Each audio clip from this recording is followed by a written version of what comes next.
ಭೀಮ್ಸೇನ್ ಕಮ್ಮಾರ ಇವರ ಸಾಹಿತ್ಯದಲ್ಲಿ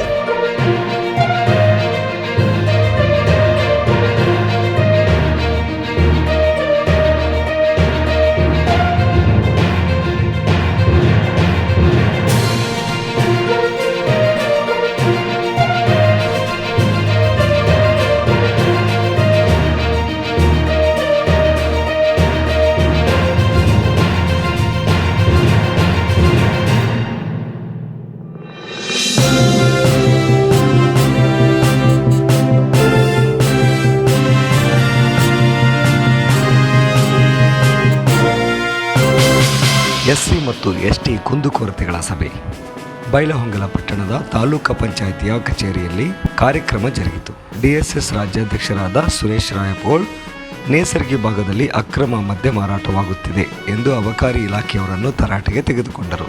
ಈಗಿನ ಯುವ ಪೀಳಿಗೆ ದುಷ್ಟತೆಗೆ ಬಲಿಯಾಗುತ್ತಿದ್ದಾರೆ. ಸುಮಾರು ಜನ ಮನೆ ಮಠ ಕಳೆದುಕೊಂಡಿದ್ದಾರೆ. ಹೀಗಾಗಿ ಇದಕ್ಕೆ ಸಂಬಂಧಪಟ್ಟ ಅಧಿಕಾರಿಗಳು ತಾವು ಅಕ್ರಮ ಮದ್ಯ ಮಾರಾಟ ತಡೆಗಟ್ಟಬೇಕೆಂದು ಎಚ್ಚರಿಕೆ ನೀಡಿದರು. ಹಲವಾರು ಇಲಾಖೆಗಳ ಸಂಬಂಧಪಟ್ಟ ಅಧಿಕಾರಿಗಳಿಗೆ ಹಲವಾರು ವಿಷಯಗಳ ಬಗ್ಗೆ ಶಾಸಕರು ತಿಳಿ ಹೇಳಿದರು.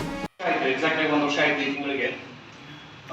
ಈಗ ತಾವೆಲ್ಲ ಏನು ಹೇಳ್ತಾ ಇದ್ದೀರಲ್ಲ, ಆಯ್ತು, ನಾನು ನಿಮ್ಗೆ ಆಪಾದನೆ ಮಾಡಲಿಕ್ಕೆ ಅಥವಾ ನಿಮ್ಮ ಮಾಹಿತಿ ಹೇಳಿಕೆ ನಾನು ಯಾವತ್ತೂ ಬೆಳೆದಿಲ್ಲ. ನಿಮ್ಮ ಕಡೆ ಏನಿತ್ತು, ನಮ್ಮ ಕಡೆನೂ ಮಾಹಿತಿ ಇದೆ, ನಿಮ್ಮ ಕಡೆ ಏನಿತ್ತು ಮಾಹಿತಿ ಕೊಡಿ. ಪ್ರಾಮಾಣಿಕವಾಗಿ ನಮ್ಮಿಂದ ಎಷ್ಟು ಸಾಧ್ಯನೋ ಅಷ್ಟು ಸಂಪೂರ್ಣ ಅದನ್ನು ಯಾವುದೇ ರೀತಿಯಲ್ಲಿ ಹಳ್ಳಿಯರ ಇರಲಿ, ಅದನ್ನು ಸಿಟಿ ಒಳಗರ ಇರಲಿ ಬಂದ್ ಮಾಡ್ತಕ್ಕಂಥದ್ದನ್ನು ನಾವು ಮಾಡ್ತೀವಿ. ಇದರಲ್ಲಿ ಎರಡು ಮಾತಿಲ್ಲ. ಈಗ ನೋಡ್ರಿ, ನಮಗೂ ಒಂದು ಸಂಸ್ಕೃತ ಮಣಿತೊಳಗೆ ಬಂದಿದ್ದು ಇವತ್ತಿನ ನಾವು ನಾನ್ ವೆಜ್ ಬಿಟ್ಟು ಎಲ್ಲ ಕುಡಿಯಲ್ಲ, ಅದೆಲ್ಲ ಬೇರೆ. ಇದು ನನ್ನ ವೈಯಕ್ತಿಕ ಆಪಾದನೆಗೂ ಒಂದು ಮಿತಿ ಇರ್ತದೆ. ಈಗ ನಾವು ಕೈ ಮಾಡಿ ನೀವು ಆಪಾದನೆ ಮಾಡಕ್ ನಾ ಬೇಡ ಅನ್ನಲ್ಲ, ಖಂಡಿತವಾಗಿ ನೀವು ಮಾಹಿತಿ ಕೊಡಿ. ಮಾಡಲಿಲ್ಲ ಅಂತಿದ್ರೆ ಒಂದು ಹೆಚ್ಚು ಮುಂದೆ ಬೇಡಬೇಡಿ. 100% ಮಾಡ್ತೀನಿ.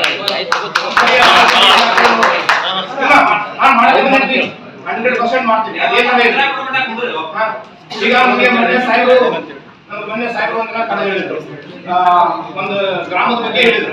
ಇವತ್ತು ಆ ಗ್ರಾಮದ ಬಗ್ಗೆ ನಾವು ಒಂದೇ ತಿಂಗಳಲ್ಲಿ ಆ ಗ್ರಾಮಕ್ಕೆ 6 ಬಾರಿ ವಿಸಿಟ್ ಮಾಡಿದ್ದೀವಿ. ನಮ್ಮ ಇಲಾಖೆ